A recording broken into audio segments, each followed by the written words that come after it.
Yeah. But, you know, this makes it like a lot easier. So when you're using your stuff, when you're going camping and you have, even if you have a box to strike on anywhere matches, it's just still good to practice, because when you need it, you're gonna want to know how to use it. It's like, I'm sure you've seen in plenty of movies, someone has something, they don't know how to use it, and they're stuck stranded, like some horror film. Yeah. So, you know, having stuff, like this is a tin I keep inside my emergency pack. You know, this is toilet paper, MRE toilet paper, but it makes good tinder too. And the foil inside, you can actually put a fire inside a piece of foil. Or, let's say you're out in the wilderness, you can actually pack all your lint and cover it in paraffin wax, like a whole candle worth. Wrap it in foil and carry it around with you, and you'll be set. You're then using like anywhere from off towelettes for fire kindling to all kinds of stuff. So fire is pretty important for you to have while you're out camping or out doing anything. Then one other item I haven't showed you yet how to start with. I actually have not tried this yet. I don't actually know what this is made of. I'm pretty sure it's cotton and polyester, but I'm not quite sure how well it's going to burn, so I'm just going to throw it on here and just show you that pretty much anything will burn. Even if it's plastic, it'll still burn. Like, yeah, I think that's just plastic, because it's not catching. It's just kind of melting. So yeah, that's all it's doing, is just melting. And all it did was shrivel up. So it's probably just polyester then? Yeah, just plastic.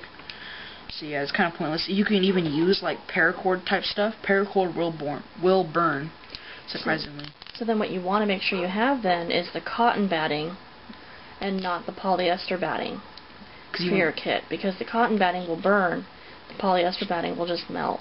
Yeah, so you don't want to be wasting space inside your pack because you think it's going to burn because someone told you it's going to burn. Another note to the mother, I'm sure.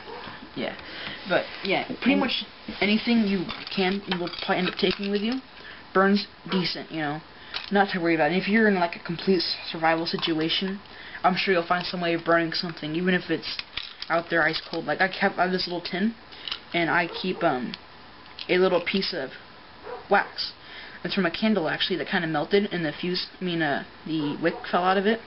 I don't know what happened to the wick, but I have the piece of wax. And if I was going camping, I can just cut that into half or something and throw it on a fire. And you were going to show us how to cut down a candle, right, to put into an Altoids box? So yeah. Here's another candle. Okay. I can just show you this real quick while that's still kind of going. I can actually...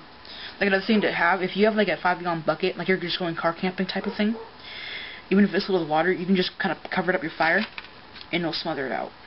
So that's pretty useful, you know. Okay. But what you're going to do is pull it from the wick.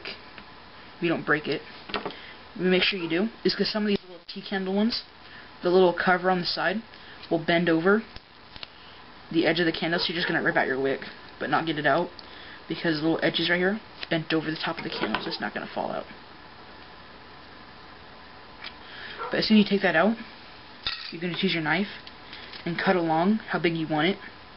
Like, always just take off a side piece like this and try cutting at a 90-degree angle, because even if you're not cutting at a 90-degree angle, if you are cutting at a 90-degree angle, it'll still kind of curve itself just because how the thickness of the wax is.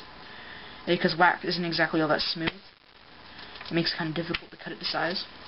But once you cut it to size, you could just drop it back inside the tin metal.